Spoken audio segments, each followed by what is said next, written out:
What are the three leadership lessons from First Kings chapter 2?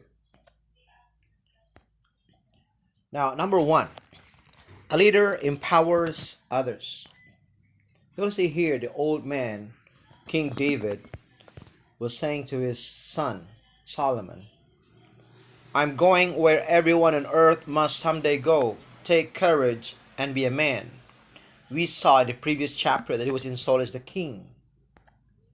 Now, leadership is about empowering others to achieve things they did not think possible, according to Simon Sinek.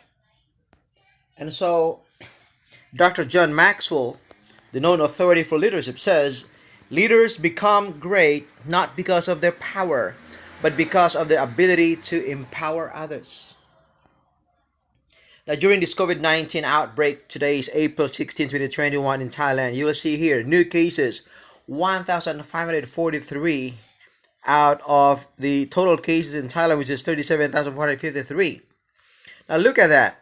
Only 97 have been dead, right? And it's ranked 111 out of the whole other nations of the world. Now you can compare that with that of the Philippines here in COVID-19 cases. The Philippines here, today new confirmed is 11,429.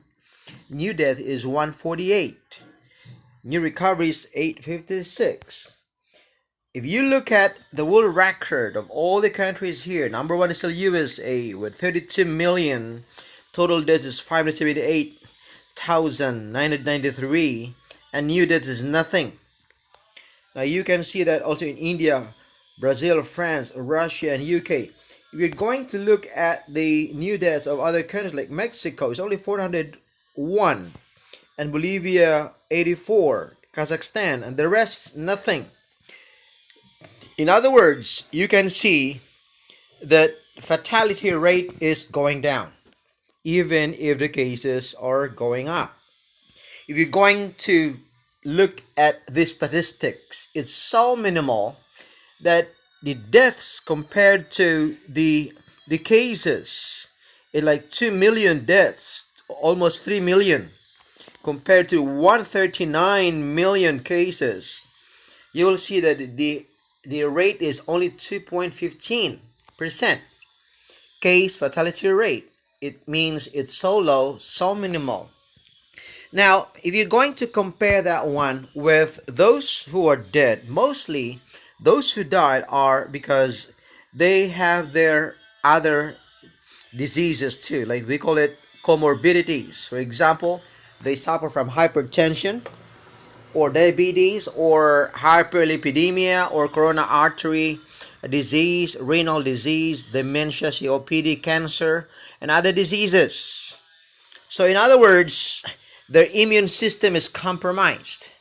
As long as your immune system is strong, you do not worry about COVID-19 because the fatality rate is very low. Now compare that with the accidents around the world here, the road accidents, road traffic accident. You can see here in Zimbabwe for about 100,000 people, there's 61.9% fatality rate. In Thailand here, number 37, there is 30.24. Can you imagine that? This is even a lot higher than the COVID-19 fatality rate. That is why here, just this time, this week, there's a Songkran festival. It's been like 297 people who died here in the first 5 days of Songkran festival in Thailand. And if you compare that with 2018, here, look at this. There have been 418 compared to the other one, 390. And so every year is about 400 people died in Songkran holidays. That is even like 3 or 4 times higher than the fatality rate right now in COVID-19. That is why the government has canceled all these water events of the youngsters. If you go to the Philippines, you look at that one. The road traffic accidents death is only 11.4. And you go down here, the lowest one is Sweden, which is 2.31. Look at that. This is a worldwide phenomenon. And people worldwide are not actually worried about this act, and even if the fatality rate is very high, much higher, even 3 or 4 times than that of the COVID-19.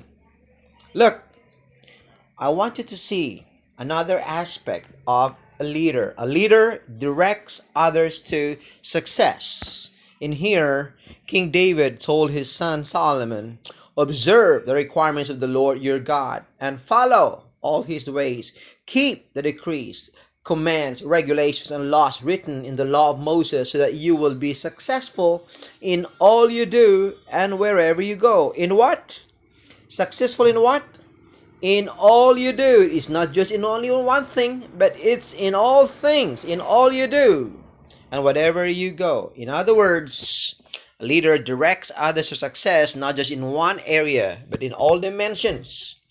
If you look at here, the 9 dimensions of wellness, there is the physical wellness, there is emotional wellness, academic wellness, social wellness, occupational wellness, spiritual wellness, environmental wellness, financial wellness, intellectual wellness. All these are interdependent of each other. In other words, you are sick in one area and others will be affected. For example, your spirituality, your emotional wellness will be affected if you don't have enough finances. You have a financial problem. That is why 3 John chapter 1 verse 2 says in Amplified Bible, beloved, I pray that you in every way you may succeed and prosper and be in good health, that is physically, just as I know your soul prospers, that is spiritually. At least physical health and spiritual health are interdependent of each other. And here the writer John was wishing someone here to succeed and prosper in at least 2 areas. Well, as we know, other dimensions are interdependent with these 2 dimensions. And so it is important that if we really want to be well, we are to strengthen all these other dimensions. For example, this time here, a lot of businesses here are closed, and some are not even like the entertainment during the previous months. Even if the COVID-19 cases were not as high as today, the schools were closed, and so the teachers were giving online classes. And in the previous months and last year, a lot of the jobs were closed. And so in here, it's good that the Bangkok or the administration here in Thailand just have this thought that there should not be any lockdown. It's not needed. And some people are optimistic, changing the way they do occupation, earn money. They do it online. For example, in here it says be your own boss in 2021. Start your own online store. A lot of them are doing online now.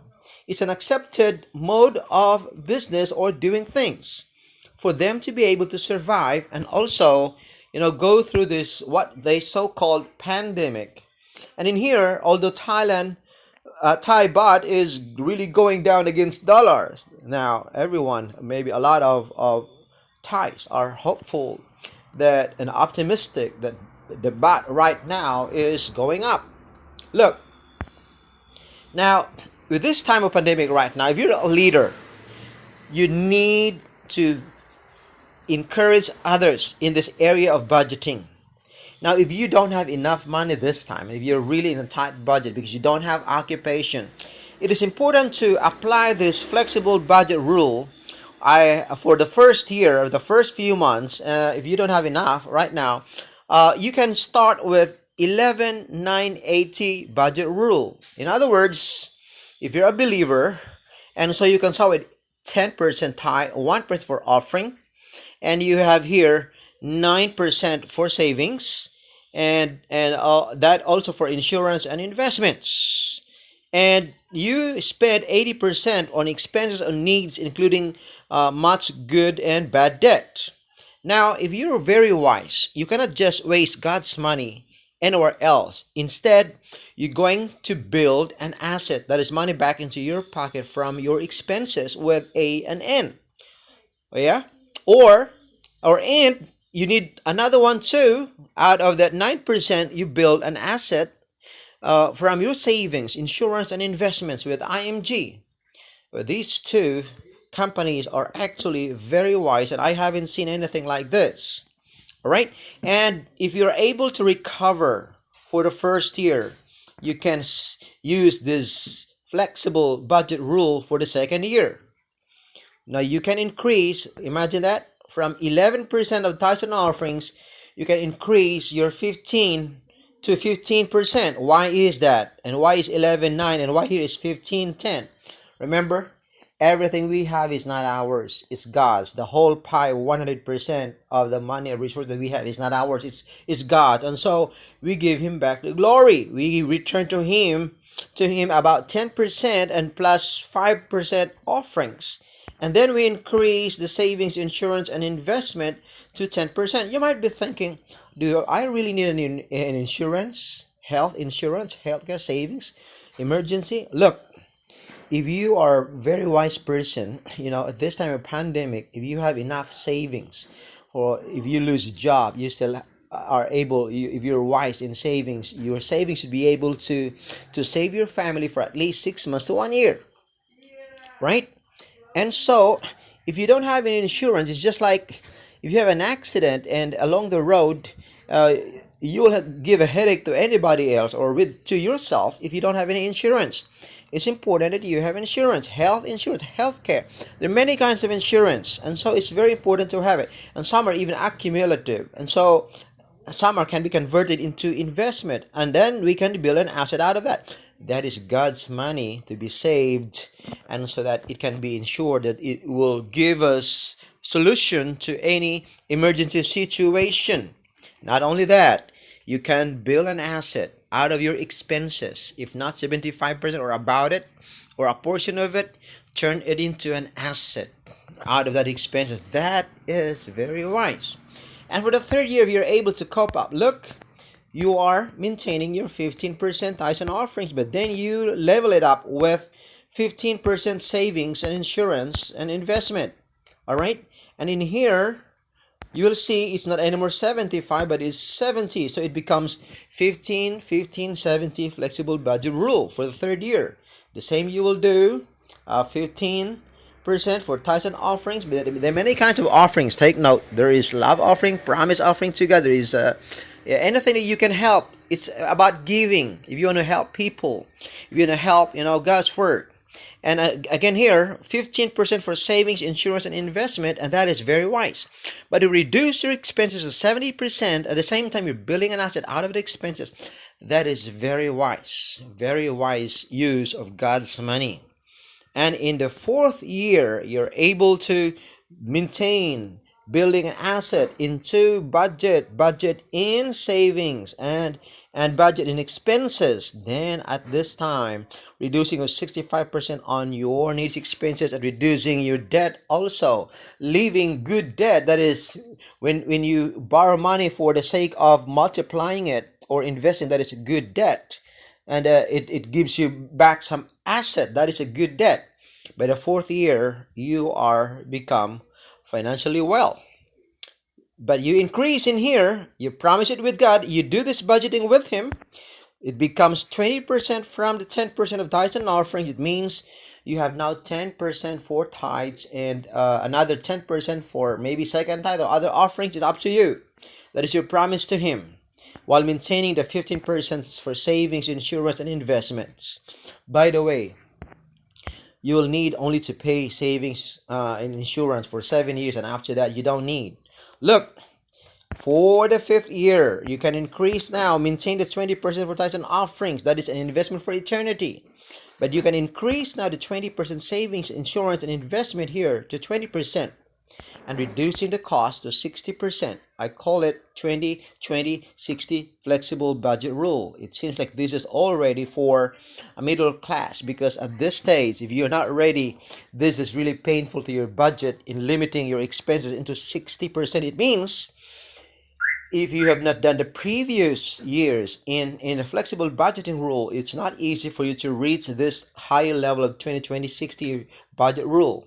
But if you have done your part, and at this time now in the fifth year, you are using the 20-20-60 flexible rule, this is actually already for the middle class or even rich people already, because at this time you become debt free. You have now freedom of time and freedom of money, and you can help more other people and help charity or anybody else or any cause. Because can you imagine, you've extended already your budget to 20 20 60.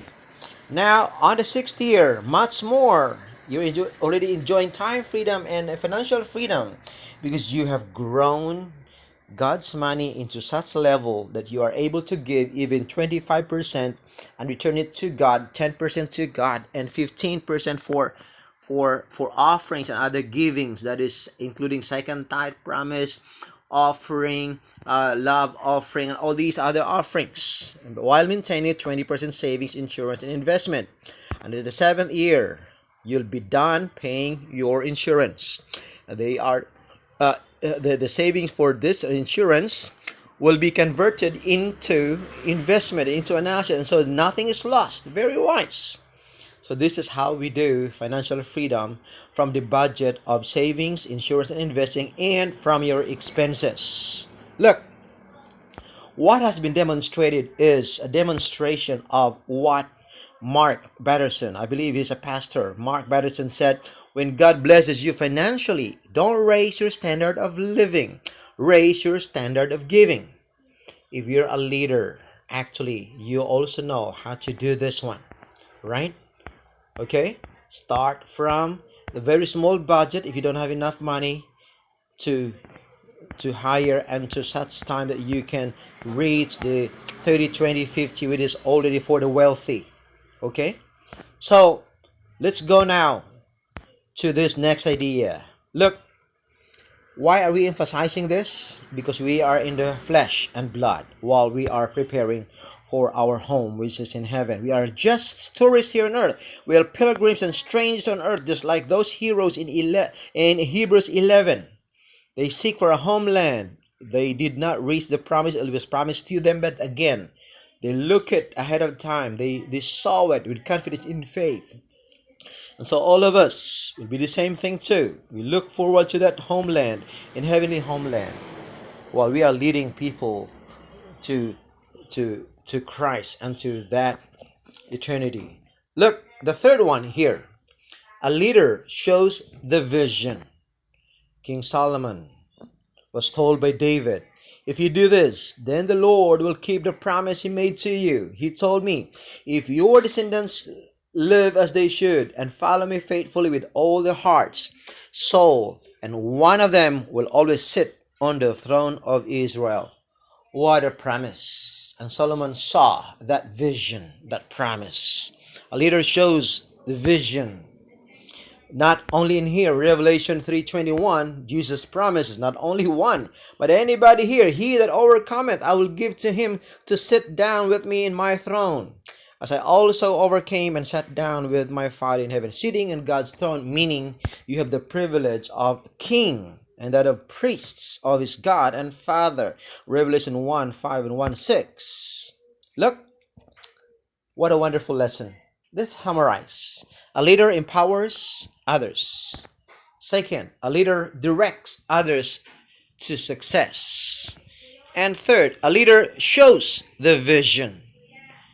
If you happen to appreciate this one and you like it, I encourage you to subscribe, hit the notification bell, and even comment below, or even click the link right there down or below and contact me for more details about how you can proceed and help yourself and your family and other people, and share this to others so they can be blessed too. And this video will be a blessing not just to you, to others, and to all of us. God bless you.